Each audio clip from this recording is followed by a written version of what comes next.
Shalawam, Israel. I'd like to give all praises, honor, and glory to YAHAWAH, YAHAWASHI. Double honors to the apostles and the elders of Great Millstone. And Shalawam to let me out there doing this work of faith and labor of love out of truth sincerity.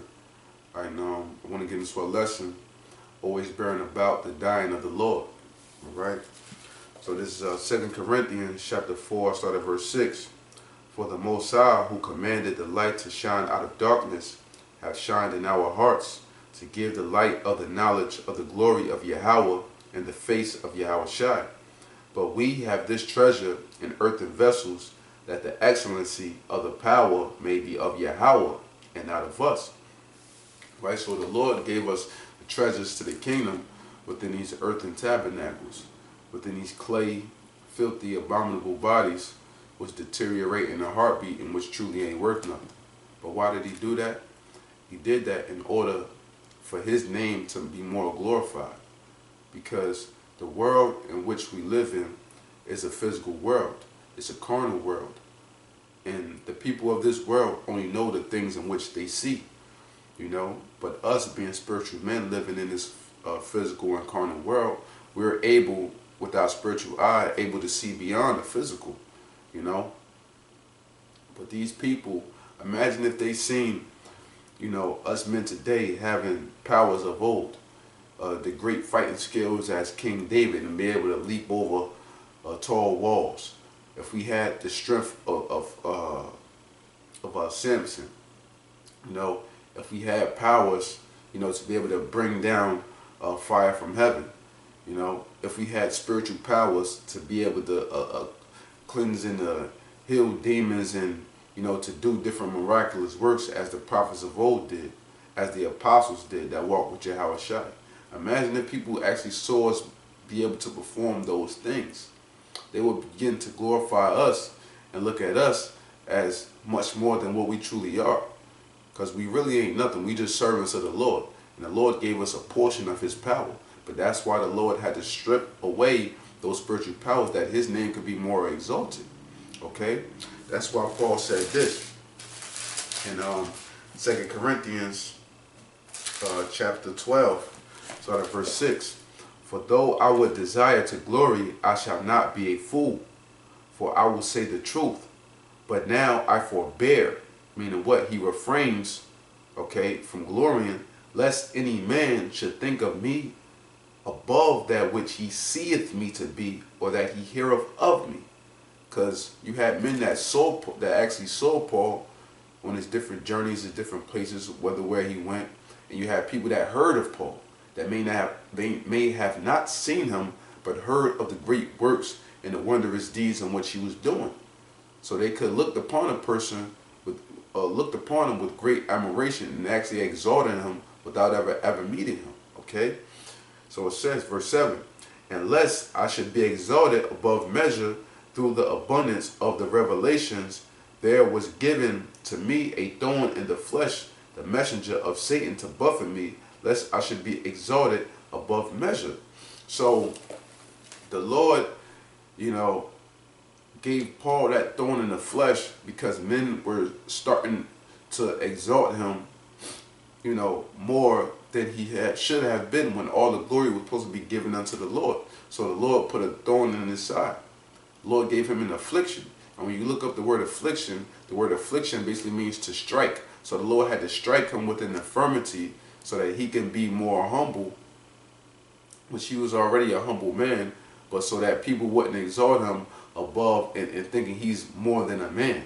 You know what I'm saying? He was a great man, of course, but he was a servant of the Lord, just as we all are servants of the Lord. You know? So you got to look at it upon our lifetimes. You know, if the Lord strike any brother, you don't just have to be a physical infirmity.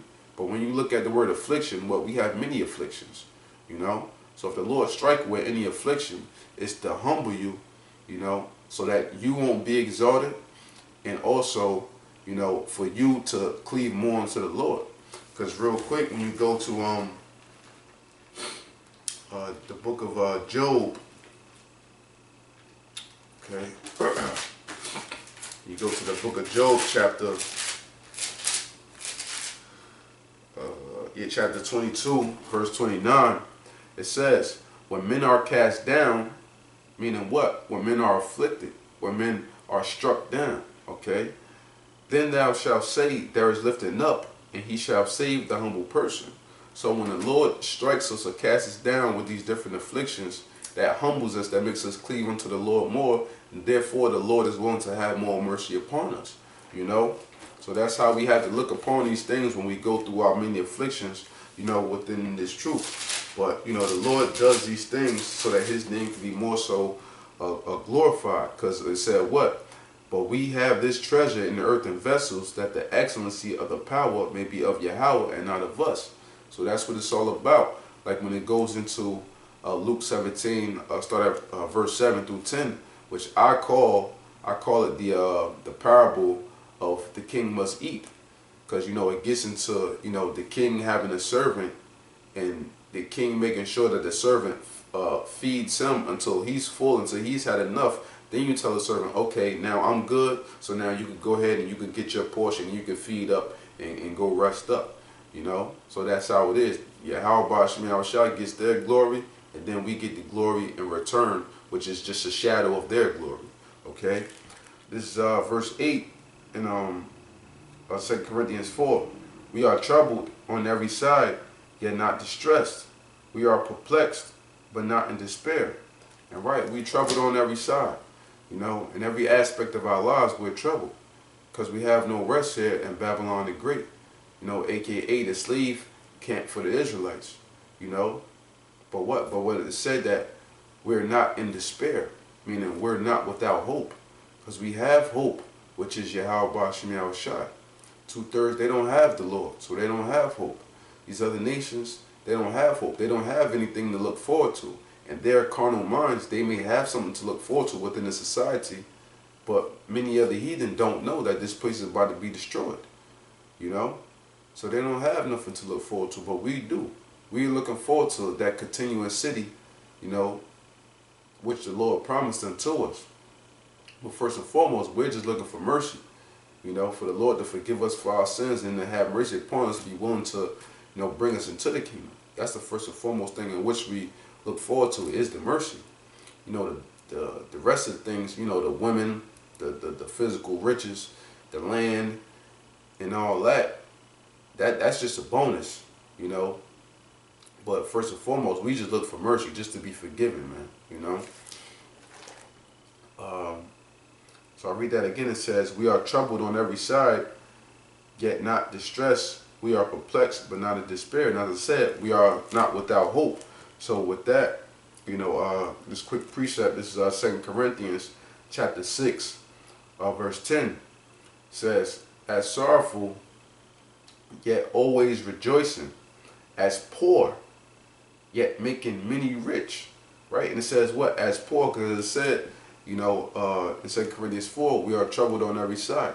So in that aspect, we're poor because, you know, we're mind boggled with the different afflictions and the different things that we have in our everyday life. So in that aspect, we're poor, you know, and on top of that, we're physically poor, you know. But it said, as poor, yet making many rich. You know why? Because we have the spiritual riches, man, you know. So it says, as having nothing and yet possessing all things. And that's the glory of it. You know, we literally have nothing, but yet we possess all things because we have a strong mind towards the Lord, and in that he will save us, you know. We having the Lord's name, which is keys to the kingdom, that's being spiritually rich, that's possessing all things. If you contain the Lord's name and you hold fast near and dear unto that name, you possess all things within these earthen tabernacles, man, within these earthen vessels, man, you know. So back to 2 Corinthians chapter 4, verse 9. Persecuted but not forsaken, cast down but not destroyed. Okay, so what? We're not destroyed, man. We're cast down, you know, just as Paul was cast down, you know, just as many men of old that were cast down. You know, the Maccabees tried to rise up, you know, against Esau. They were cast down in every way. You know, we're cast down, but it said what? But not destroyed, you know. So this is a precept. Psalms chapter 37. I start at verse 23. The steps of a good man are ordered by the Lord, and he delighteth in his way. Though he fall, he shall not be utterly cast down, for the Lord upholdeth him with his hand. So we're not utterly cast down. Though we have many falls, many slip-ups, and different things within his lifetime, but we're not utterly cast down because the Lord is upholding us by his hand, by his strength. That's how we're able to go on every single day. That's those spiritual riches, man. We're only able to go on through the motivation of knowing that we have the Lord here, man, with us within our mind, to carry us every day forth within this captivity. With every piece of hell that we catch, we know that we have the Lord to put our burdens on. We have the Lord as a shoulder to lean upon, man, when we have nothing else. Okay?